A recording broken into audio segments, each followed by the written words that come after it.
the Super Bowl winning coach. Andy, thanks for joining me. Where are you, at home? I'm assuming you're at home, right? I'm, I'm at home, Mooch. Absolutely. Yeah. How are you? I'm Where are at you home at? Are too. you So in here, let's California? get on it. I'm fantastic. I'm in Northern California right now, okay? I'll meet you Oh, in nice. Southern Good. California Good. sometime this summer, right? Okay. That's right. So listen, talk to us about after winning the Super Bowl, and did you have a chance to enjoy it or to celebrate, or what have you done since then? How has it changed your life, or have you just been sheltering in place with Tammy? What's been going on? Yeah. So I had a little bit of time to enjoy it before the lockdown. Went out to California for a little bit and then came back, and uh, it's been great. I mean, it's been, and even being able to visit with the players right now, it's kept it real positive. So it's been a good thing.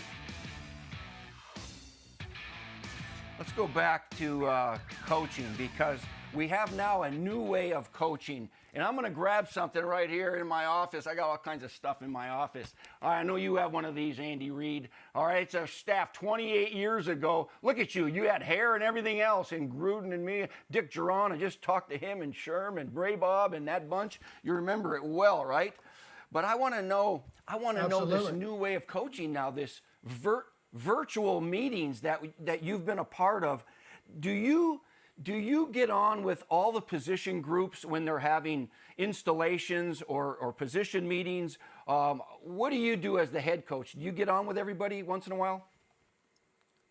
Yeah. So we have the ability to have team meetings. I haven't had many of those, so I try to stay away from that. And then we've also had chances to break up and have offense and defensive meetings, which we've done. And then we break up into individual meetings. And then as a head coach, you can kind of bop in on all the different groups and talk Yeah. with the guys, and just so they know that you're watching like they're doing. You're part of that. Yeah.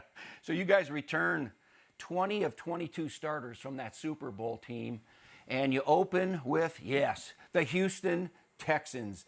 And you remember very well that divisional playoff game, Andy, from last year. To me, that was unreal. It was like crazy watching that thing. You guys are down 21-0 in the first quarter. I'm going, I can't believe my eyes. And then you score 7 touchdowns in a row. I said, I can't believe my eyes.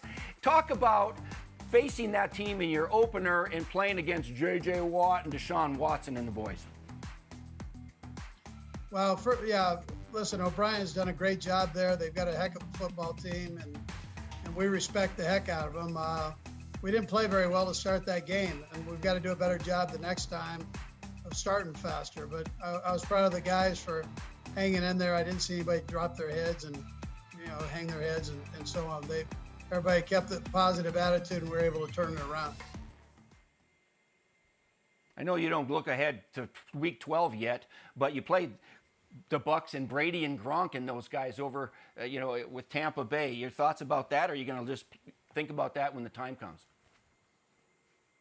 Yeah, well, those later games. I mean, the one positive about the later games, we have Miami and Tampa, and they're late in the season. So you remember when we had to play Tampa Bay when we were at Green Bay, and we dreaded if you had to play them early because of the heat.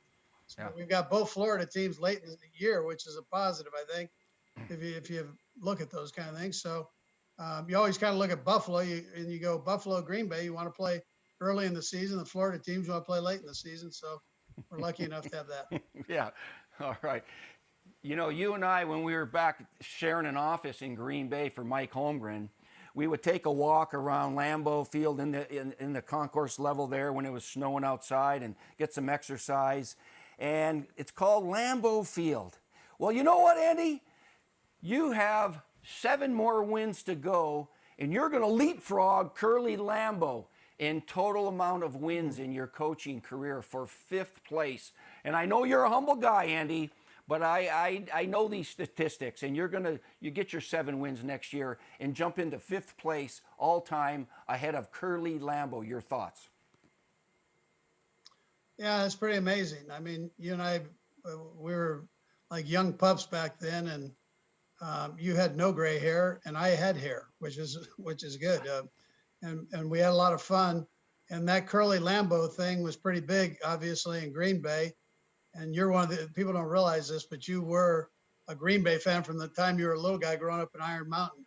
And so you had that special affection for that football team for all those years. And but even for me, who grew up in Los Angeles, Curly Lambeau was the man, and he's part of NFL history. And I mean, it's hard to get your mind around those things. And my PR guy here, Ted Cruz, coaches me up on all that, and I just go, dang, I can't. I try not to think about all of it. It's too much to think about. Well, we're all proud of you, but there's other records that you have too. Do we have something on the screen? Can we show it on the screen here?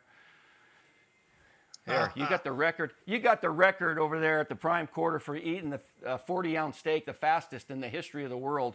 And then Andy ate that 40-ounce steak in 19 minutes. I was there as a witness, and this picture's still on the wall, I think, over there. But anyway, we've had some good times together, and I'm so proud of you. We all are. Enjoy the rest of the off season. Get out when you guys can go to the restaurants and get some burnt ends or something, okay? And hopefully we'll see you in California. Absolutely. Thanks for coming on with us, Andy. Okay. All right, Mooch. Appreciate you, man.